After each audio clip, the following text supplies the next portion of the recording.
ಈ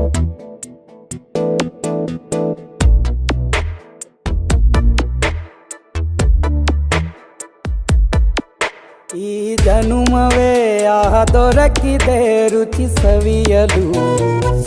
ಆಹಾ ಆಹಾ. ಈ ಜಗವಿದೆ ನವರಸಗಳ ಉಣಬಡಿಸಲು. ಬಿಸಿ ಬಿಸಿ ಇದೆ ಬಿಸಿ ಬಿಸಿ ಇದೆ ನಳಪ